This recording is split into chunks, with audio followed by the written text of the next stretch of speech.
I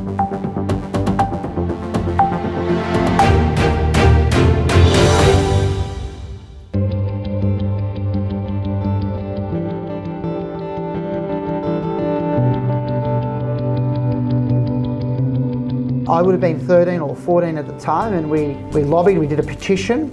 I went to address our local council. I can only speak for myself.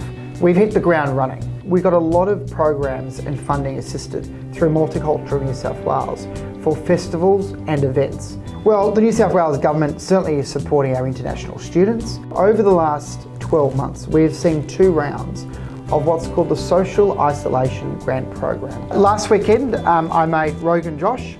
The weekend before, I made buttered chicken. If Scott Morrison's curries are any good, mine are a lot better. Good day everyone, my name is Navneet Anand from Voice Ajkal Local and Global. On behalf of my whole team of Fiji Times, India Times Australia, today I'm here to welcome Minister Mark Corey to the show. Minister, welcome to the show. Thank you for having me, and thank you to all the listeners and the watchers. Minister for Multicultural, tell us something about your childhood before I get on to the next question. Well, it's a really good question. Certainly, I got interested in politics at a young age.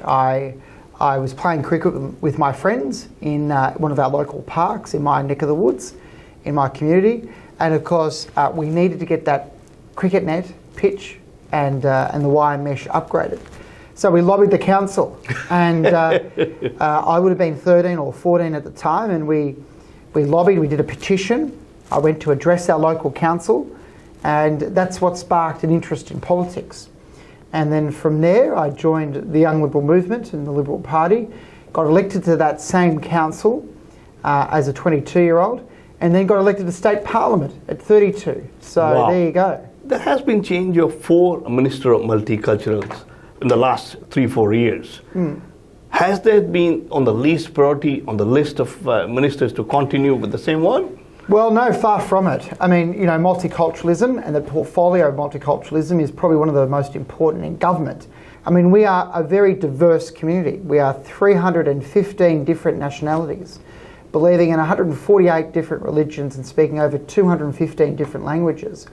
And I think it's really, really important that you know, I go out to the community as many times as I can to meet as many people as possible, because then I can take those messages, those concerns, directly to the cabinet table. Wishing you all the best for this new role that you have taken over.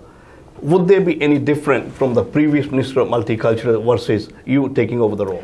Well, in my case, I can only speak for myself. We've hit the ground running. So the very first day of my appointment, I met the Federation of Language Schools, Michael Christodoulou at Dulwich Hill.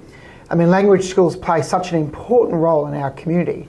And it's not just Indian language schools, it's Greek, it's Arabic, it's Chinese, it's Japanese language schools. Many language schools play such an important role because they're teaching the next generation, the young kids, art, their culture and their language as well. And many of them are run by volunteers. So I was able to meet him on my very first day as an appointee, just before I was sworn in. And then after that I saw many other different community leaders, Indian, Arabic, Chinese, Korean, over the last few weeks. Because our multicultural communities are so important and they do such a wonderful job at the front line, particularly in the last 2 years of this pandemic. They've been able to get out the health message and government message to ensure that everyone is safe and following the health advice. You talk about COVID. We all have gone through very, very difficult times the last 2.5 years. I call this an endemic at the moment. We are already towards the end of it. A lot of events that were cancelled, will government encourage them with a lot more incentives to come back on the ground again? Well, the good thing is for you and your community, we've got a lot of programs and funding assisted through Multicultural New South Wales for festivals and events through our multicultural communities. And it's a matter of applying and to get that much needed support. We've got so many wonderful events. We've got funding for many of the Indian groups over the last few weeks to have their food harvest at Strathfield, for example, and other events as well. So there is money available, there is programs available for community groups to apply. Because there have been many events that state government of community relations organising with CLAT. Groups for the attendance as well, where they have to come and pay to attending those functions like Premier Harmony and all that. Do we think that money can be utilized in a better way as well, rather than attending the events? No, these events are very important because it's about getting communities together. And the Harmony Dinner is a dinner that, of course, is sponsored heavily through many of the 20 different sponsors that we have. Right. But of course, it's an opportunity to meet other cultures, to appreciate and understand other cultures and community groups throughout New South Wales. The Harmony Dinner is such an important event on our calendar. And of course, this year we saw over 1,200 people attend right throughout New South Wales from different community groups, dressed up in their national costume, for example. That was a big increase from the previous year. Australia is welcoming the international students now who have been double vaccinated or been allowed to come to Australia. Will there be any additional steps from New South Wales multicultural government as well to support these students more than other states? Well, the New South Wales government certainly is supporting our international students. We've lodged the student arrival pilot plan with the Commonwealth Government to review the safety of those students coming into Australia. And talking about the tourism industry that has been hit very, very badly, the plans for the visitors coming to New South Wales particularly? Yeah, well, we've got a lot of tourism attractions here in New South Wales. We've got Vivid, for example, that is coming up, which is probably the biggest during the winter period. Many of these students will play such an important role. They'll be able to help and work limited hours, of course, but they'll be able to work and help any way they can to help our economy and help our many of the tourist attractions that are showcasing throughout the year. Are there any programs that are in the pipeline for the social inclusion of seniors? This is a really good question. So over the last 12 months, we've seen 2 rounds of what's called the Social Isolation Grant Program. Right. So we saw $600,000 in round 1 that went to 24 organisations, community groups, local councils. We've seen round 2 just announced, which was another $600,000. So all up $1.2 million. And of course, in round 2, we saw 26 organisations obtain funding to assist those to help the seniors. And these social isolation grants are very, very important because they are helping these organisations do activities, undertake activities, and of course give a real sense of purpose for seniors to get out and be part of the community once again. Because I've been working with Asha Foundations and Shri Om Care because they've been trying to facilitate as much as they can do for the seniors programs as well. Yeah, well, these community groups will help create an environment for seniors to do new stuff, to pick up a trade or a hobby, for example, because our seniors play such an important role in our community and will continue to play an important role. And we want to back that up with the funding, support and program that we can do.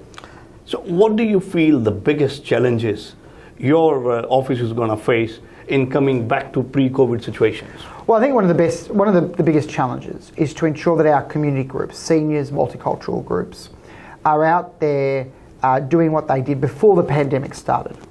So obviously at the moment, we've got a number of grants available to help and assist community groups to have festivals and fetes.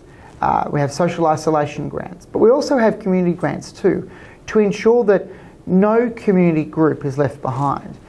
Community groups have done a wonderful part during this pandemic, and we want to see through our funding and through our programs that these community groups continue to help their members with the health advice, the wellbeing packs, the food hampers.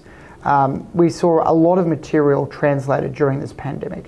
We want to continue helping our community groups grow by helping their members grow as well. Me coming to Australia 27 years ago as an international student, my heart still takes me back over and over back to India as well. Any of the plans that you have to visit India soon? Well, look, I'd love to go to India one day. My son, who is 7, loves Indian food. If he could eat Indian food every day, he would. I'd love to go to India one day and visit India. I've got many friends who are of Indian background. I really want to thank, of course, the Indian community here in New South Wales and Australia for what they've done over the many, many generations. They've done and played a huge part in building up our great country. Talking about Indian food, what is your favorite Indian food? Well, good question. Last weekend I made Rogan Josh. The weekend before I made butter chicken. If Scott Morrison's curries are any good, mine are a lot better. Before I go concluding, what's on your wish list? Well, I want to thank the Indian community for everything that they've done in our community. They've contributed to such a wonderful community. They've done a wonderful job in many faculties right across New South Wales. Certainly as Minister for Multiculturalism, my role and responsibility is that no community is left behind, that during this pandemic and beyond, that we continue to help our community groups as we leave this pandemic, that we open up our economy, and then we support the community groups beyond the pandemic. And certainly if there's anything I can do as Minister for Multiculturalism and Minister for Seniors, I'm more than happy to help. It was absolute delight me talking to Honourable Mark Corey, the Minister of Multiculturalism here in Sydney. Minister, thank you so much once Fantastic. again. Thank you very much. Thank you. जी हाँ, आज हमने की minister mark कोरे से बातचीत और मैं आपका Navneet. Thank you once again. Thank you. Thank you. One-stop answer to your Australian education and visa matters. Gemco Sydney. Dream big, achieve big. Fiji Times. Be with the times.